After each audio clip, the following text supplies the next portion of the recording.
Good morning student, myself Kuldeep Singh as a physical education teacher. तो प्यारे विद्यार्थियों, हमारा प्लस टू क्लास के लिए फिजिकल एजुकेशन में हम जो हमारा 5th लेसन चला हुआ है, हम आज उसकी शुरुआत करते हैं। जैसे लास्ट टॉपिक में हमने जो हमारा 5th लेसन है कि children and women in sports, यानी खेलों के अंदर बच्चे और महिलाएं भाग लेना, वे किस प्रकार वह खेलों के अंदर भाग लेते हैं, तो वह हमारा चला हुआ है।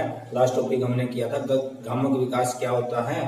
तो आज हम करते हैं कि जो गामक विकास है इसको प्रभावित करने वाले कारक कौन कौन से कारक जो गामक विकास के बच्चों के अंदर या महिलाओं के अंदर उनको प्रभावित करते हैं, उनके ऊपर इफेक्ट वगैरह डालते हैं। तो हमारा फर्स्ट है, आगे दो टॉपिक था हमारा ये। तो फर्स्ट आता है हमारा कि जैविक कारक, यानी जो गामक विकास के ऊपर है जैविक कारक किस प्रकार उसको प्रभावित करता है। तो इसको आज हम पढ़ते हैं। तो देखिए बच्चों कि बच्चों को गामक विकास को विभिन्न कारक प्रभावित करते हैं जो नीचे दिए गए हैं। अभी आपको ये बताए गए हैं कि जैविक कारक, वातावरण संबंधी कारक, पोषण कारक, शारीरिक क्रियाएं, अवसर, संवेदी दुर्बलताएं, आसन संबंधी विकृतियां और मोटापा। जैविक कारक सबसे पहले आता है बायोलॉजिकल फैक्टर, कि हमारे जो बच्चे हैं या महिलाएं उनके ऊपर बायोलॉजिकल इफेक्ट यानी फैक्टर किस प्रकार से इफेक्ट डालता है। तो देखिए कि जैविक कारकों का संबंध जीन से है, यानी इसका संबंध हमारे जैसे जो भी बच्चा जन्म लेता है तो माता पिता के अंदर जो जीन पाए जाते हैं उनसे संबंधित है इनका। कि इन कारकों को वंशानुक्रम अथवा आनुवंशिक कारक भी कहा जाता है, जो हमें माता पिता से प्राप्त होते हैं। जो ये जीन वगैरह है, अगर आपने साइंस में पढ़ा होगा तो XY, जैसे XY और XX जो जीन होते हैं ये माता पिता से संबंधित होते हैं, जिनसे बच्चा के अंदर ये गुण सूत्र पाए जाते हैं। तो माता पिता से प्राप्त होते हैं। वे गामक विकास सहित विभिन्न प्रकार के विकास हेतु जिम्मेवार होते हैं, यानी ये जो भी सारे भी प्रकार के जीन हैं ये हमारे गामक विकास को प्रभावित करते हैं और यही इसके जिम्मेदार होते हैं। तीव्र गति से संकुचन करने वाले रेशों तथा मंद गति से संकुचन करने वाले रेशों का प्रतिशत जैविक कारकों पर निर्भर करता है, कि जो भी हमारे अंदर रेशे वगैरह पाए जाते हैं वो किस प्रकार अपना संतुलन वगैरह जो प्रतिशत है वो किस प्रकार रहता है। कि वास्तव में ये कारक विकास की दर तथा योग्यता को प्रभावित कर सकते हैं। ये कारक शरीर के भार, आकार, शक्ति आदि में भी संबंधित है, यानी हमारे जो भी ये कारक हमारे शरीर के ऊपर भार नियंत्रण में या आकार में या शक्ति के अंदर इसको प्रभावित करते हैं। तो हमारा फर्स्ट पॉइंट था हमारा कि बायोलॉजिकल फैक्टर, कि हमारे जो शरीर के ऊपर या बच्चों के या महिलाओं के शरीर के ऊपर किस प्रकार यह प्रभाव डालता है, इफेक्ट डालता है। उसके बाद में आता है कि सेकंड हमारा वातावरण संबंधी कारक, यानी इन्वायरमेंट फैक्टर। जो इन्वायरमेंटल फैक्टर होता है यह है कि शारीरिक तथा सामाजिक कारकों जैसे वातावरण संबंधी कारक बच्चों के गामक विकास को प्रभावित करता है। जो शारीरिक और सामाजिक वातावरण हमारा जो कारक है उसके जो वातावरण है उसको जो हमारा गामक विकास है बच्चों को प्रभावित करता है। शोध अध्ययन में दिखाते हैं कि जिन बच्चों को उनके आसपास के स्थान की खोजबीन करने हेतु तो प्रोत्साहित किया जाता है उनका गामक विकास अपेक्षाकृत तेज दर से होता है। जिन बच्चों को गामक क्रियाओं की ओर प्रोत्साहित अथवा अभिप्रेरित नहीं किया जाता उन बच्चों में गामक विकास की दर धीमी होती है। यानी जो भी गामक विकास की क्रियाएं वगैरह करवाई जाती हैं, अगर बच्चों को बता दिया जाता है तो उसको वह तेजी से प्रभावित करते हैं। अगर उनको कोई जानकारी वगैरह नहीं देते तो वह बहुत धीमी गति से उनके अंदर गामक विकास होता है। प्रस्तुतः प्रोत्साहन, प्यार तथा सुरक्षा बच्चे को खतरा उठाकर निर्भीक रूप से खोजबीन करने में सहायता प्रदान करती है, जो बेहतर गामक विकास के मार्ग की ओर अग्रसर होती है। और यह भी बताया गया है कि एक उदाहरण के तौर पर हम बताते हैं आपको कि एक विशिष्ट अमेरिकी बच्चे से हम लेते हैं कि 3 महीने में वह बच्चा उल्टना और पलटना शुरू कर देता है। अमेरिकी जो ब्रिटिश बच्चे होते हैं उनके हम एक उदाहरण के तौर पर बात करते हैं इसके अंदर पर्यावरणिक कारक के अंदर, कि वह 3 महीने में उलटना पलटना सीख सकता है और 6 महीने में वह बैठ सकता है और 12 महीने में जब आता है वह तो चल सकता है। लेकिन यह विशेषतः विभिन्न संस्कृति वाले किसी अन्य देश में समान आयु के बच्चों द्वारा नहीं देखा जा सकता। यानी यह बताया गया है, ये एक अमेरिकी ब्रिटिश है, बाकी जो संस्कृति वगैरह सामान्य देश है उसके अंदर यह एक्टिविटी नहीं देखी जा सकती कि 3 महीने में उलटना पलटना और 6 महीने की आयु में बैठ जाना और 12 महीने यानी 1 साल की उम्र में बच्चा चलने लग जाता है। तो यह था कि कई समाज में बच्चों को अपने आसपास का पता लगाने और गामक गतिविधियों में भाग लेने के लिए प्रोत्साहित किया जाता है तथा वस्तुतः प्यार, सुरक्षा और बच्चों को ठाकुर रूप से अन्वेषण करने में सहायता प्रदान करती है। यह भी एक इसका कि वातावरण संबंधी कारक है, जो इन्वायरमेंटल फैक्टर है, ये भी हमारे ऊपर एक प्रभाव डालता है, यानी हमारे गामक विकास को प्रभावित करते हैं कि किस प्रकार का बच्चे के लिए वातावरण अच्छा होना चाहिए, किस प्रकार का होना चाहिए, कैसा होना चाहिए वातावरण। ये सारा का सारा हमारा जो एनवायरमेंटल फैक्टर है उसके ऊपर जो गामक विकास है उसको प्रभावित करता है। उसके बाद में आता है तीसरा पॉइंट हमारा कि पोषण, न्यूट्रिशन, जो हमारा लेसन था आपको बताया गया था सेकंड लेसन में न्यूट्रिशन है, ये भी एक लेसन था, उसके अंदर भी पोषण के बारे में बताया गया था कि किस प्रकार बच्चे को पोषण वगैरह लेना चाहिए और किस प्रकार जो बच्चे को कुपोषण की बीमारी हो जाती है वो किस प्रकार कौन सा भोजन लेने से हो जाती है, हमें किस प्रकार का भोजन खाना चाहिए, जो हमें सेकंड लेसन में हम कर चुके हैं। तो कि पोषण भी गामक विकास को प्रभावित करता है, जो न्यूट्रिशन है वो भी हमारे जो गामक विकास है इसको प्रभावित करते हैं। वास्तव में पौष्टिक आहार अच्छे गामक विकास में सहायक होता है।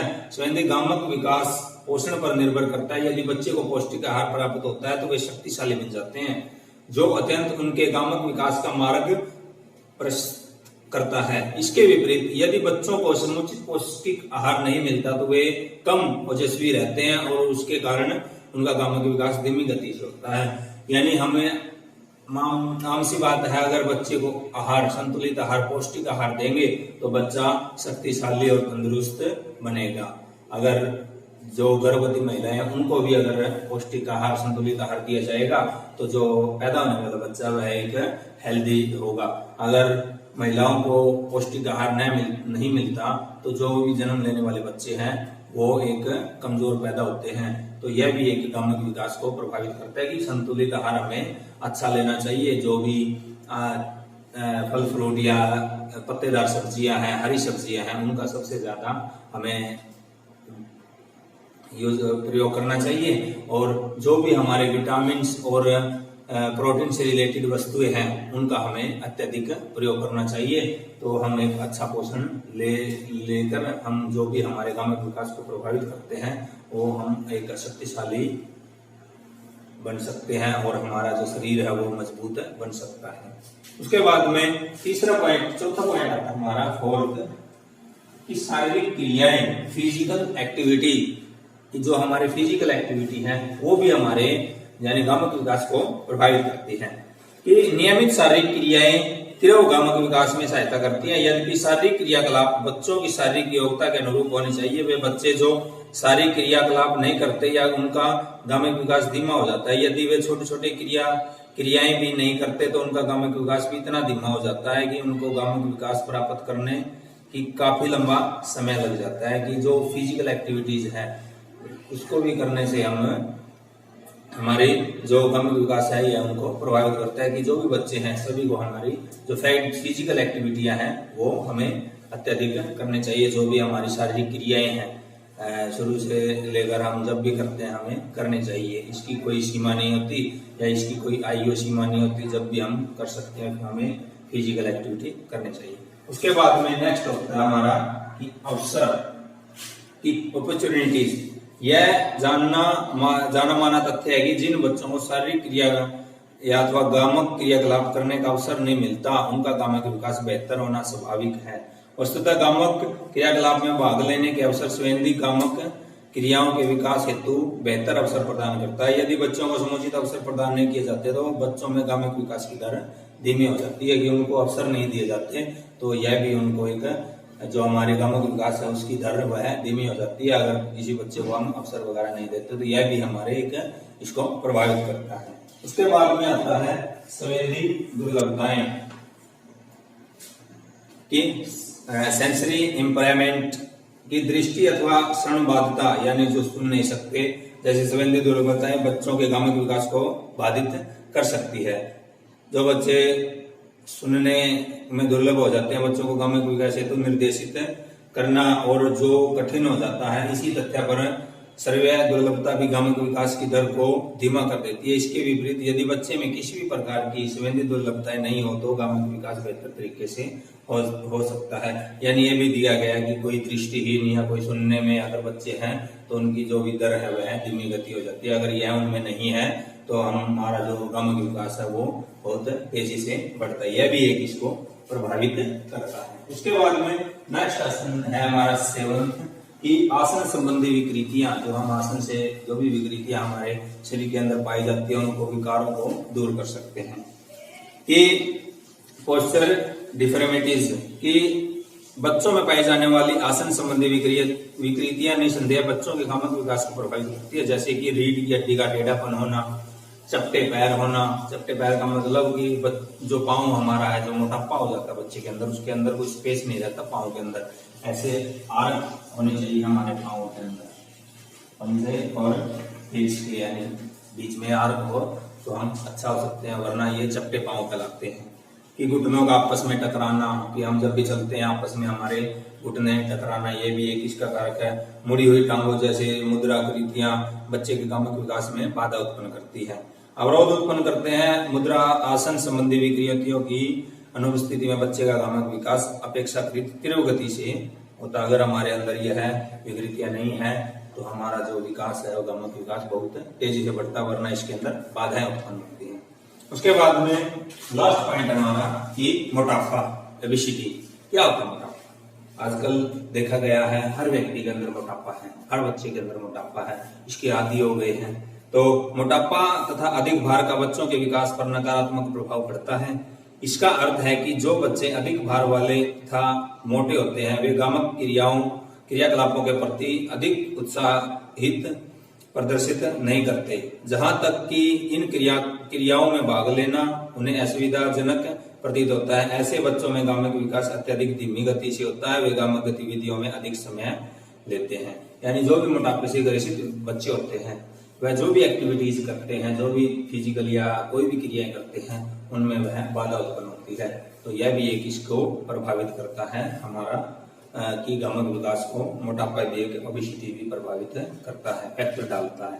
तो आज का हमारा टॉपिक था कि गामक विकास को प्रभावित करने वाले कारक कौन से हैं। हमने आज किया है कि जैविक कारक, वातावरण कारक यानी biology factors, environmental factors, nutrition, physical activities और अपॉर्चुनिटीज, संवेदी दुर्लभताएं, आसन संबंधी विकृतियां और मोटापा।